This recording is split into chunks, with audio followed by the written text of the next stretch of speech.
As relações entre mães e filhos sempre serão relações muito peculiares, de uma intensidade e um dinamismo muito próprio desse tipo de vínculo. Mas, quando percebemos que essa intensidade está ultrapassando limites do saudável, da boa convivência, será que realmente essa relação continua amável ou, no mínimo, cuidadosa? É quando a gente pode perceber que há uma variação esquisita que, de repente, causa suspeita de que essa mãe, ou às vezes até os filhos, estão dentro de um dinamismo diferente. Hoje, vamos pensar sobre os sinais de uma mãe narcisista. Meu nome é Victor De Gasperi, eu sou psicólogo clínico e escritor. É um prazer te ter por aqui. Antes, só quero te pedir a imensa gentileza de se inscrever no canal e curtir o vídeo. A primeira coisa para a gente seguir e entender esses sinais que eu vou apresentar aqui é a gente perceber que está muito vinculado a com qual frequência e com qual talvez junção de outros elementos que vão significando algo desorganizado. Isso porque eu acho que toda mãe, com a intensidade que uma relação tem com seus filhos, pode em algum momento agir de determinada forma que tenha coerência com esses sinais que eu estou dizendo, que eu estou trazendo. Mas vamos pensar que a pessoa é estruturada dessa forma.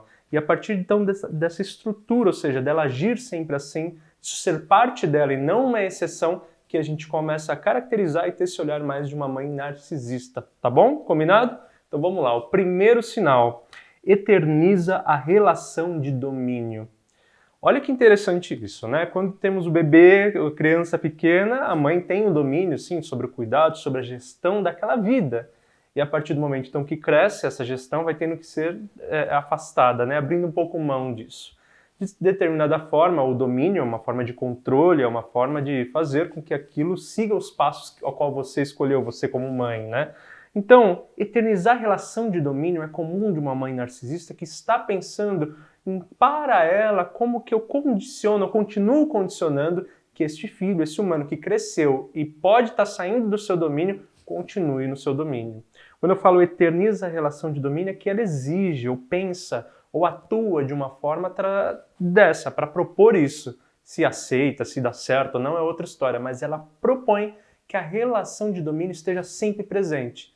Ela é a mãe, ela manda, é do jeitinho dela, sem considerar a individualidade, certa autonomia que esse filho que cresce vai ganhando.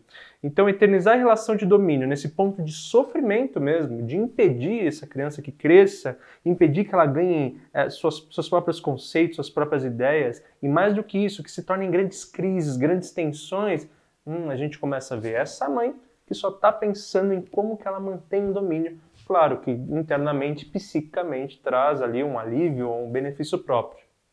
Sinal número 2. Não considera o desenvolvimento do filho.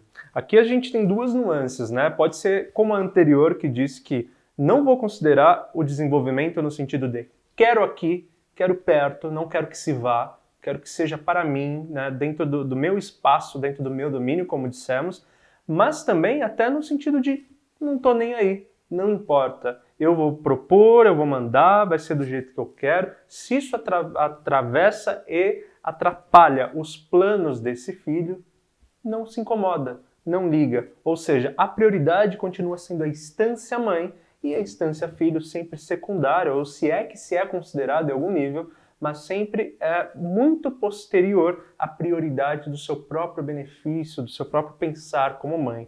Lembrando que esse benefício às vezes não é prático, tá? Eu consigo isso, consigo aquilo. Às vezes até é um benefício psíquico, que ela como narcisista, como mãe, como essa figura materna, quer preservar que essa figura fique eternizada, né? Fique firme, fique concretizada. Então, o desenvolvimento do outro não importa, ou pior, não quer nem que aconteça. E aí suas atitudes todas interferem, atravessam, ocupam espaços que não deixam esse outro seguir um caminho tranquilo, com incentivo, com autoestima, em paz. Então, não considera de forma nenhuma que esse outro queira, talvez por desejo próprio, se desenvolver. É meio que dane-se que ele queira alguma coisa. Um terceiro sinal: coloca o papel de mãe como chantagem. Lembra que eu disse no começo, hein? É preciso perceber que isso vem de forma estruturada, que causa grande sofrimento e grandes repetições. Toda mãe, em alguma medida, vai colocar um pouco dessa chantagem em alguma situação, né? E o filho também tem os seus modos de operar. Então é de uma natureza até afetiva, mas quando coloca o papel de mãe na chantagem, como chantagem, nesse lugar do sofrimento, nesse lugar de aprisionamento, de captura do filho, mais uma vez, alimentar, nutrir, deixar preservado esta mãe, essa figura de mãe. É por ela, é para manter o papel dela, é para manter as angústias, né, ou até os alívios psíquicos dela, de um jeito que ela se sinta bem. Então, uso de uma chantagem eterna, mais uma vez, essa palavra continua, né, de continuidade, porque eu quero que esse daí sempre sinta culpa se fizer algo que não obedece ou não agrada esse gosto de mãe, essa vontade de mãe.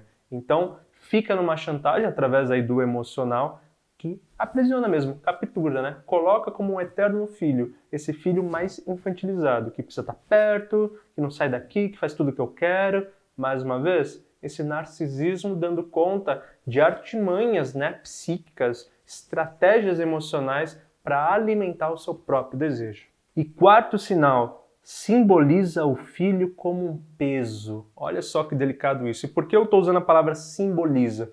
Porque suas atitudes, suas descrições, seu modo de operar as brigas, dinâmicas ou conversas dão conta de trazer um símbolo, né, representar que este filho é um peso. E qual a vantagem disso? Bom, primeiro, a culpa emocional, você existe, você atrapalha, né? Você existe, você é um incômodo. Isso baixa a autoestima, com certeza, baixa a potência desse sujeito, o deixa mais preso ainda, né? Esse vínculo tão genuíno inicial de mãe e filho, ou seja, dentro de sua psique já tem a dependência da mãe, né? Como registro, como bebê.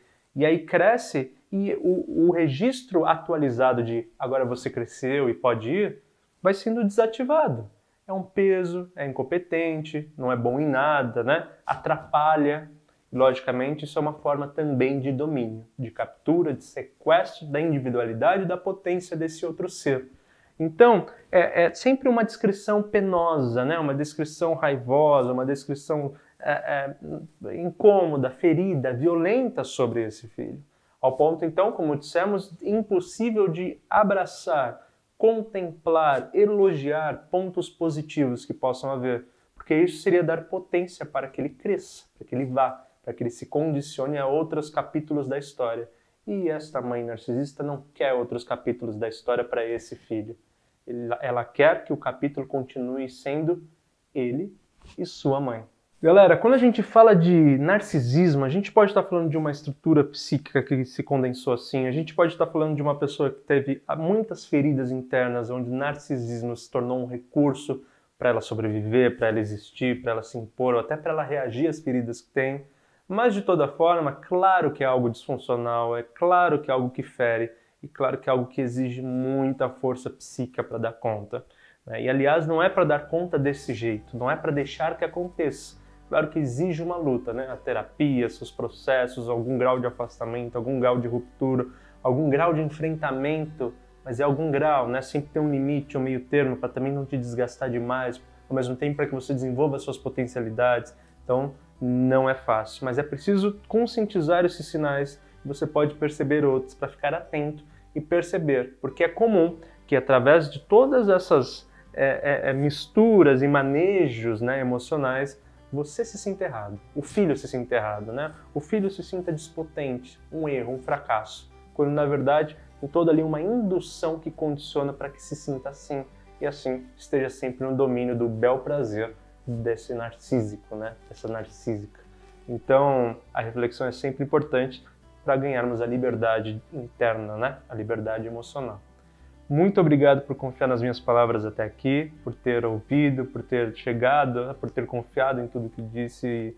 Como sempre, peço mais uma vez para se inscrever no canal, curtir o vídeo. Eu desejo que você seja feliz e estamos super no caminho certo. Um super beijo.